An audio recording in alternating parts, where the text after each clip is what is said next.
Hi, folks. We're starting this sequence of videos starts chapter 3. There's actually a lot going on in chapter 3. We've got a few segments that we need for Friday, and then about halfway through the chapter, we start our discussion of hardware description languages, which we won't need until next week. And more videos will come about that, and you'll actually get some documents that let us know how we're going to implement and work with hardware description languages going forward in our remote instruction summer course here. So we can start implementing simulated circuits as opposed to actually physically wired circuits, and this is good. We can verify whether a design is accurate or accomplishes the specifications before we start wiring it up, and that's good. Certainly before we start fabricating something that costs money to make, we want to make sure that it's doing the right thing. So part of that whole costs money to make means that we are strongly incentivized to, if we have some sort of job to do, such that we have a Boolean function as a function of multiple inputs, right? We got logical inputs all over the place, and we say, okay, based on these inputs, circuit, I need you to do a thing. And that thing is specified by this truth table or by this Boolean function. The simpler we can express the Boolean function, the simpler the circuit that implements it, the cheaper it is to manufacture. That's what chapter 3 is all about, is minimizing the number of gates and the number of inputs to each gate that's required, minimizing the number of terms and minimizing the number of literals in each term as much as we can. We've already done some work with simplifying Boolean expressions using Boolean postulates and theorems and things. And I just wanted to take a look at that again. This is an example from, I think, the problem set of chapter 2. So we've seen this before, so I just kind of want to rehash what's going on. To do this by hand without an algorithm means that we're sort of guessing, taking a look at which simplifications make sense, like what do we think to do. I see that there's an xz common to each of the 3 terms. So that makes me think I'm going to factor that out. Is that a good idea? I don't know. W y prime plus w prime plus w y.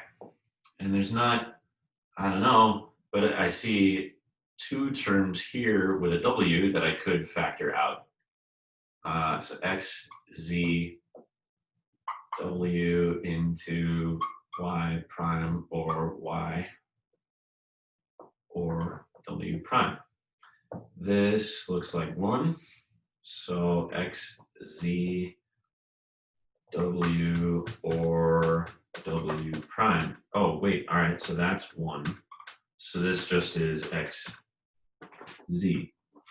Okay, cool. So I got kind of lucky there with the simplifications at the end.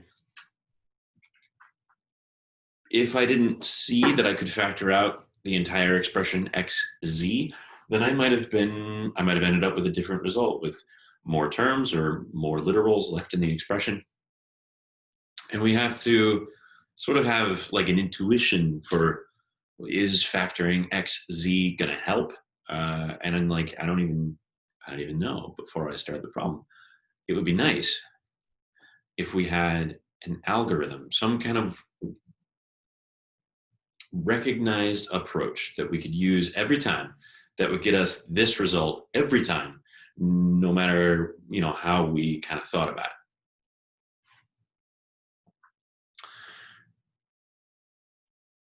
There is such an approach, and it's the subject of the first segment here of chapter 3.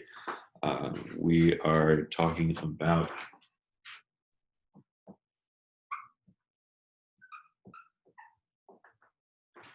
Karnaugh maps, or kmaps for short.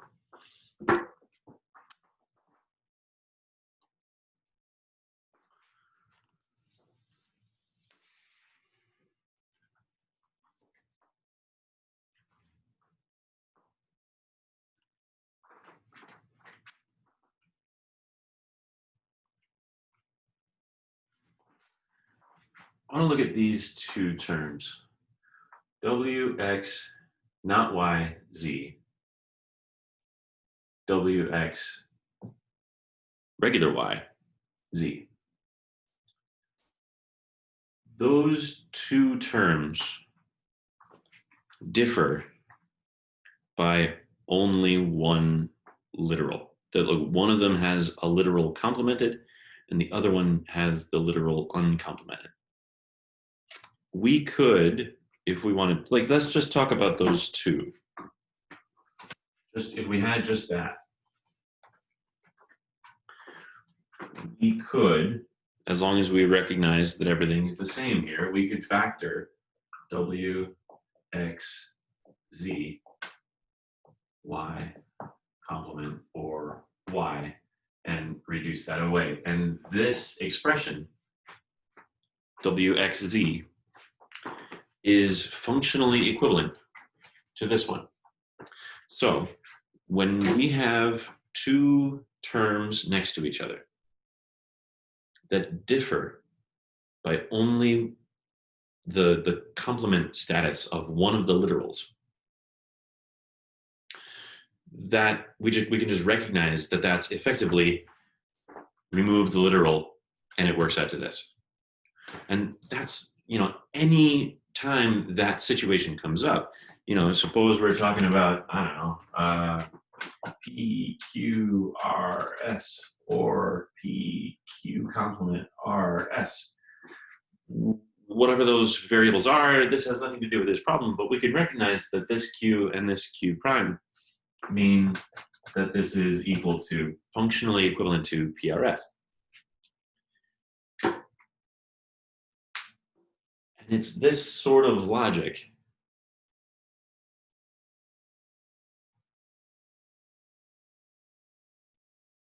that makes me think about min terms. So that stuff from the second part of chapter 2 makes me think about min terms, because that's what these are. As a function of 4 variables, this is min term 15.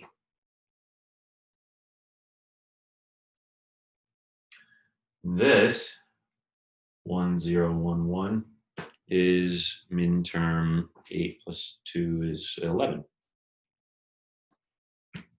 8 plus 2 plus 1.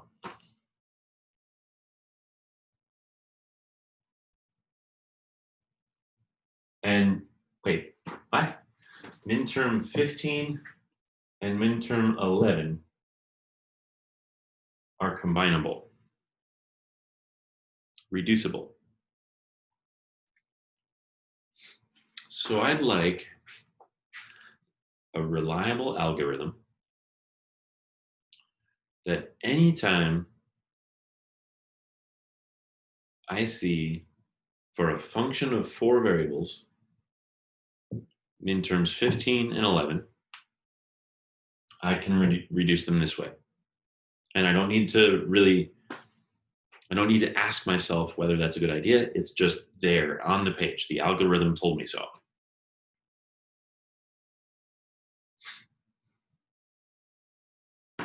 All right, let's see how kmaps work.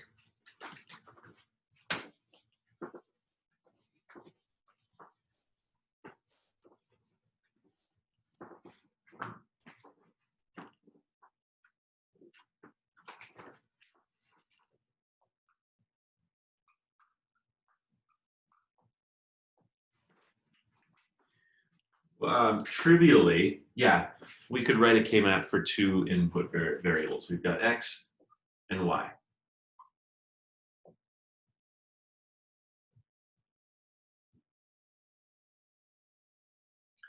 And the minterms that we could form are X complement Y complement, X complement Y, X, Y complement, X, Y. And they would be labeled minterms 0, 1, 2, and 3. And we're going to represent that in a square that is 2 by 2. We've got 4 minterms. We need 4 squares.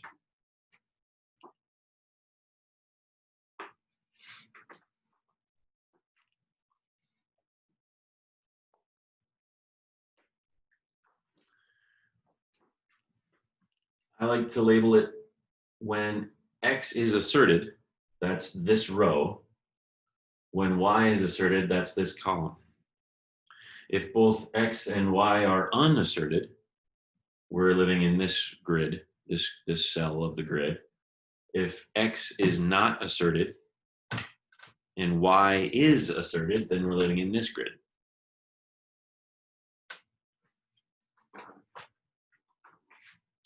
So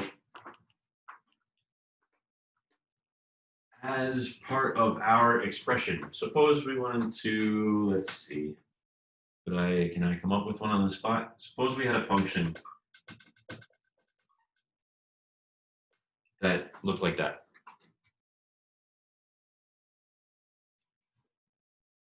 I don't know. That's not super useful. Well, I mean, it's not super useful, but we can definitely do it. XY, that's minterm 3. Let's put a 1 where minterm 3 lives. X prime, Y prime, that's minterm 0. So let's put a 1 where minterm 0 lives. And we've got these minterms numbered 0, 1, 2, 3.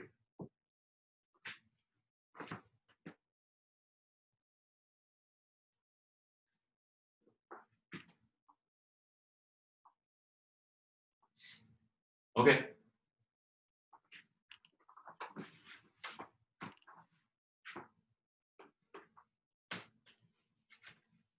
Suppose we had a 2-variable function that we had written this way. That would be minterm 3 and minterm 1.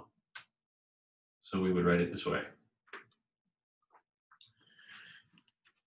Those 2 squares are next to each other in the K-map. And that the fact that they are adjacent represents visually the fact that we could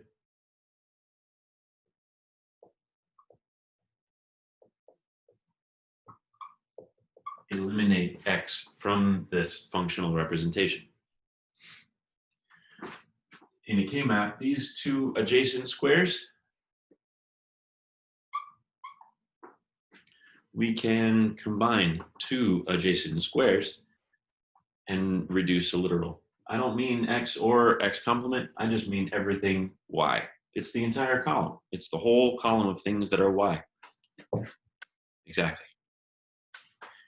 2 variables, not super impressive. Let's look at 3.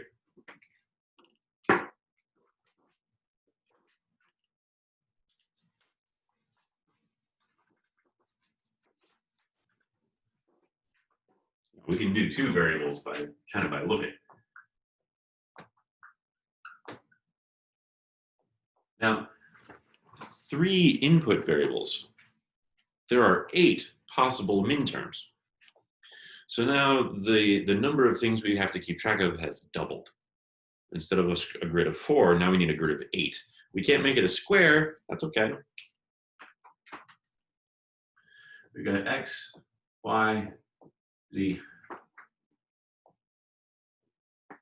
And we've got minterms.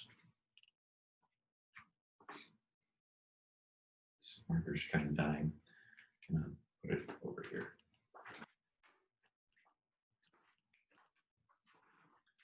Zero, zero, zero, zero, zero, 1, 0, 1, 0, 0, 1, 1, 0, 1, 0, 1, 1, 1, 0, 1.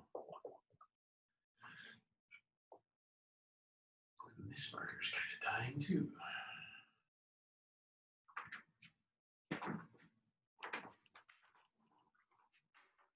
We've got 8 possible input conditions, which means we have 8 possible minterms, which means our functional representation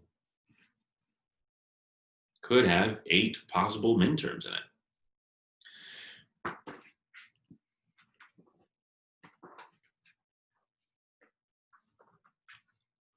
X, everything complemented. Only Z uncomplimented. Only Y uncomplimented. Only X uncomplimented.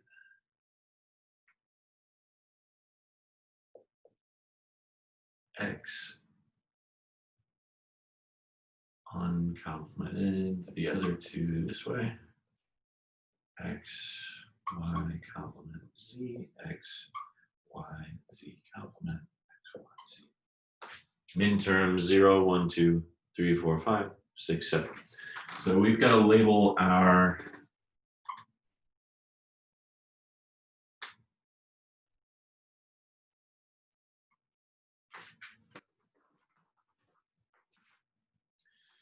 we're sort of drawing a 3-dimensional Venn diagram as a rectangle.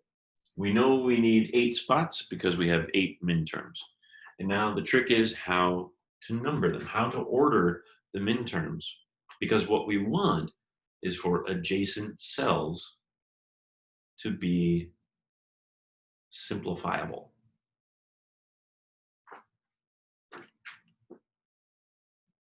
Zero and 1. Minterm 0 and minterm 1 differ by only 1 literal. Okay, cool. And then we look to minterm 2, and we want to put that next to, because 0, 1, 2, 3, sure. But check it out. Minterms 1 and 2 have 2 literals that are different.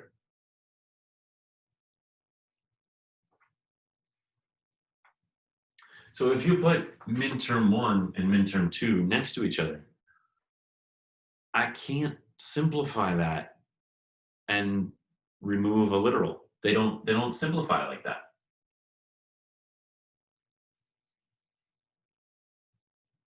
You put minterm 0 and 1 next to each other, find the OR of this one and this one. Well, that's just X complement Y complement, because the Z prime and the Z complement and Z cancel each other out. So what do we do? And this is when that stuff I was saying the other day about gray code comes in.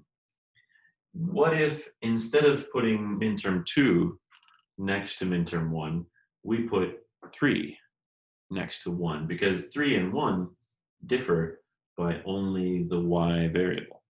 Only the Y literal differs. And we could, simplify that and end up with just X prime Z.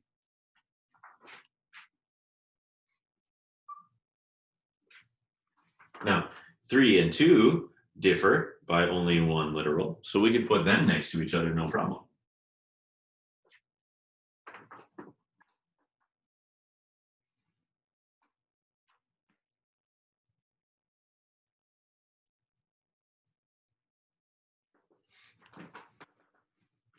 Okay, let's follow a similar logic.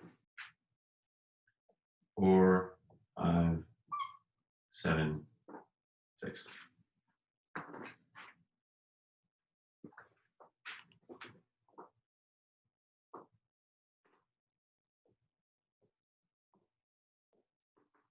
Minterm 0, X complement, Y complement, Z complement. We're putting it next to 4, which is X, Y complement, Z complement. And they do, in fact, differ by only 1 literal. we put 4 next to 5. 5 looks like x, y prime, z. And yeah, those are different. We put 5 next to 1. 1 looks like x complement, y complement, z. And those differ only by their x values. By the status of their x variable, in other words. 3 we know is x, y, z. And 2 is x, y, z complement. Now 7, everybody is uncomplemented. And yeah, note from here to here, we switch the status of y. From here to here, we switch the status of x. And the last piece of the puzzle is 6, which is x, y, z complement, which is a literal away from the one next to it and a literal away from the one next to it. All right, this row has all of the x uncomplemented minterms. So I'm going to label that x. These two columns have all of the z uncomplemented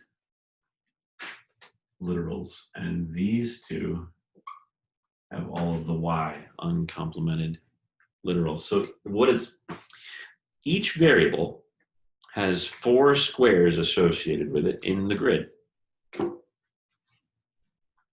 And each variable has those 4 squares. 2 of those squares overlap with each of the other variables. X's 4 overlap with Y's 4 here, these two. X's 4 overlap with Z's 4 here, these two. Y's 4 overlap with Z's 2 here, these two. There's only one where all 3 overlap. And that's, yeah. So this sort of weird gray code sequence seems to work out pretty well. There's another cool thing going on. Note also, think back to like old school video games like Pac-Man or something. You run off the right side of the board and you show up on the left side, right? You run off this way and you show up over here. That's kind of what's going on. Check out minterm 2 and minterm 0. They differ only by 1 literal. So not only can we talk about adjacent cells in the grid, but we can talk about adjacent cells from here around the grid. That's pretty cool. Same story here. 6 and 4 differ only by 1 literal. So if we had some sort of function that had,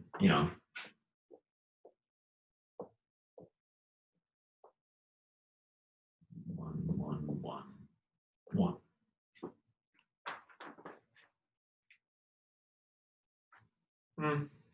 Let's do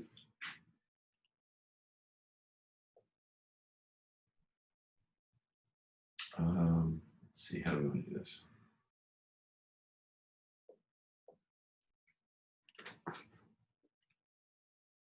So we've got minterm 0 and minterm 2 and minterms 5 and 7.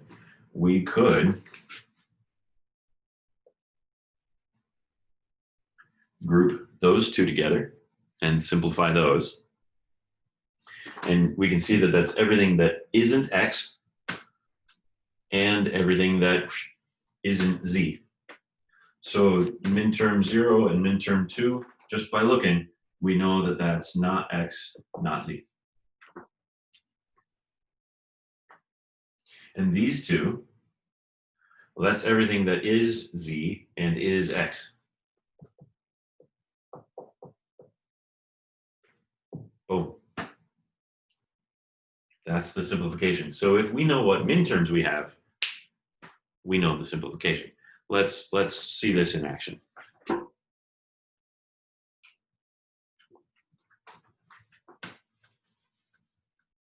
Work through an example, maybe.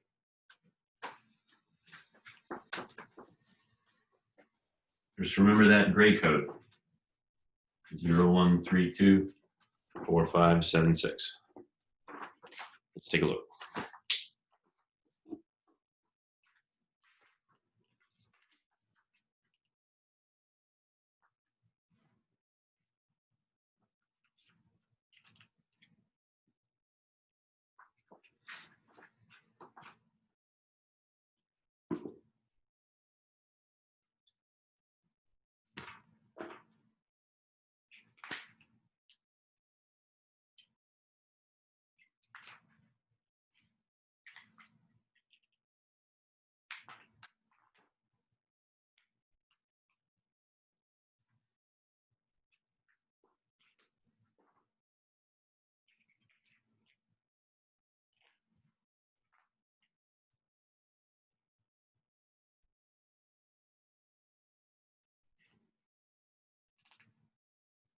All right, let's do a quick example, and then we'll start to get a little more complicated.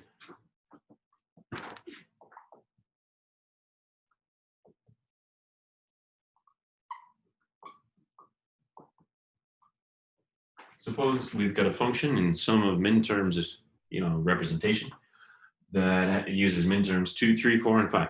Okay.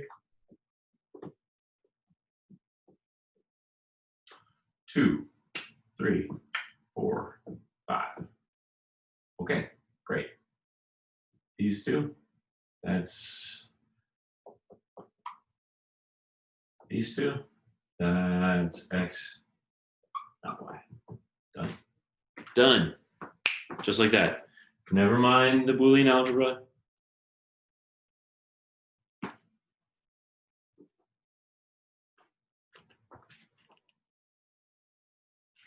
It's nice, right? Now, if you wrote those 4 minterms, you could use Boolean algebra and factor things out and rearrange and simplify. You'd end up with that. And that's why kmaps are so cool. We get to this same conclusion with no guesswork. Okay.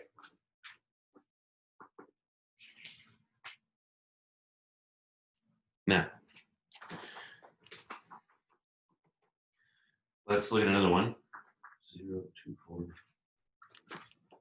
And see how things are different. 0, 2, 4, 5, 6.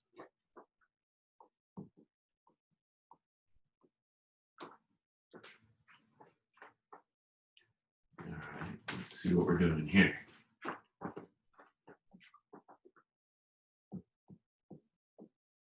Zero, 2, 4, 5, 6.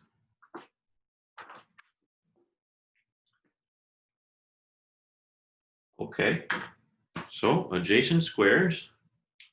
I see 1, 2, 3. 3 pairs of adjacent squares. So I'm gonna look at these two and say that that's, let's see, everything that isn't Y and isn't Z.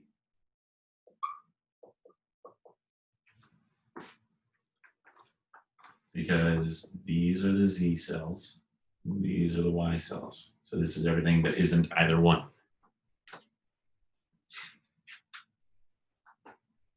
Let's do some color coding stuff here. What about these two?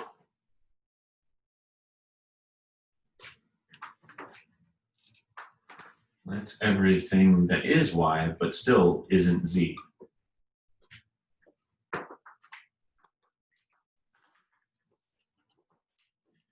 What about these two? That's everything X that isn't Y. So that's our answer. Y prime Z prime plus Y Z prime plus x, y prime.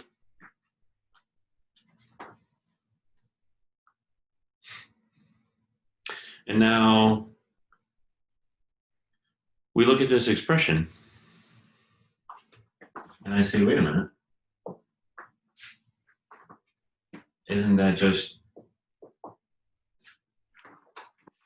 because we can factor z prime out and then we have y prime or y, which evaluates to 1. Apparently, it's not just, now wait a minute, what is the, if regions of connected cells in the kmap correspond to simplified Boolean expressions, what is the region that corresponds to z complement? Z complement is these and these, which we had. We had those, we had ones in all of those cells.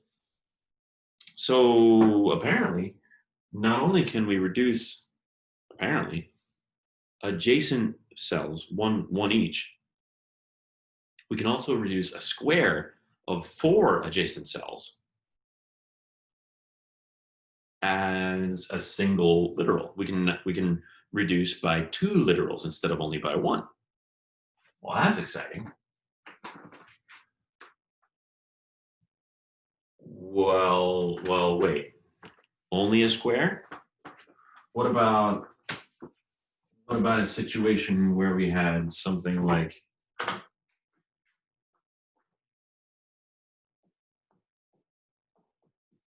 that? I think those 4 squares still work out to just get us the variable x. So 4 adjacent squares in a square or a row, we can simplify, reduce 2 literals away from that term, away from that expression. We can't do anything weird like Tetris shapes. That doesn't do anything for us. We've got to do these 2 and these 2 or something. I mean, I guess we could do these 2, but then we have this one and this one hanging out. So we would need 2 more terms for those. But we can do better if we do these 2 and then these 2. We can't just combine them into some weird L-shaped thing. It's either got to be a row of 4 or a block of 4.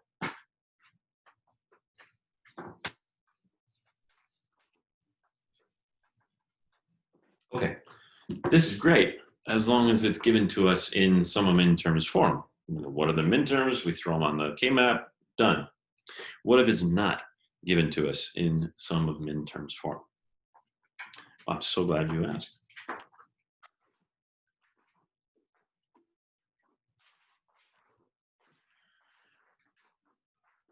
F is a function given by A complement C or A complement and B or A B complement C or B and C. All right.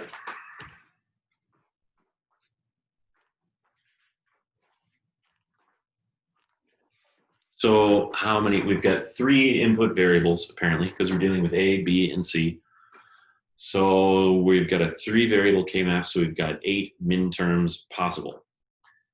This is a min-term, so we can write that one down just by looking. This one, and this one, they are products, but they're not min-terms because they don't show all 3 variables. So that's fine. Let's make the grid anyway. Uncomplemented, complemented, that's 5. And uncomplemented, complemented, uncomplimented. That's min-term 5. Now, okay, so if we're doing A, B, C in that order, A, B, C, A, B, C. And if we're doing A, B, C in that order, then A, B, C fill in the spots where X, Y, Z used to live. So here's our A, here's our B, and here's our C. Okay, so A prime C, that's not A, but yes C, so that's here. And we can fill in the two cells in the kmap according to this sort of partially reduced Boolean expression. For a function of 3 variables, a 2-variable expression corresponds to 2 adjacent cells. A complement B, so not the A row, but yes B. We get another one there, because we already counted this one. It would be this one and this one, which is fine. There they are. So we've counted this one twice. Okay, fine, great. This one we got already. B, C, that's this. Everything that is B and also C, well, this one we counted already. But check it out. Now that we've assigned the Boolean expressions to the regions in the kmap that they represent, not even just the cell like we did with the minterm, but the region that they represent, well, now we're done. Here we've got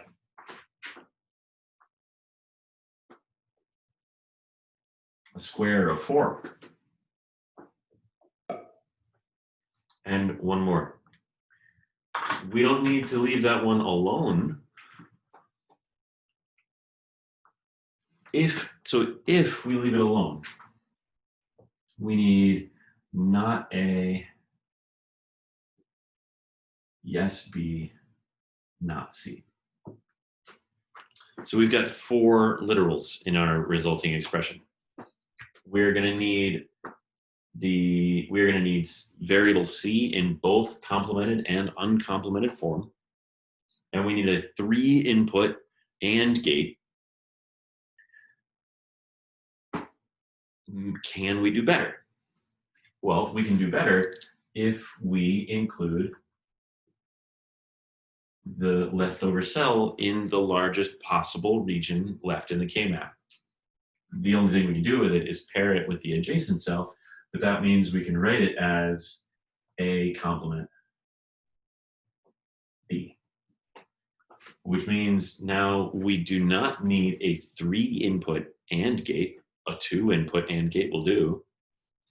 And it means we don't need variable C in its complemented form. So we've saved ourselves an inverter. We've saved ourselves a complicated AND gate. This is better, easier to implement, faster to draw, faster to fabricate, faster to simulate. It's just better. Good deal.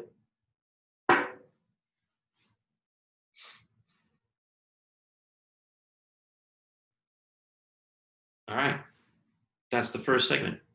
Moving right along.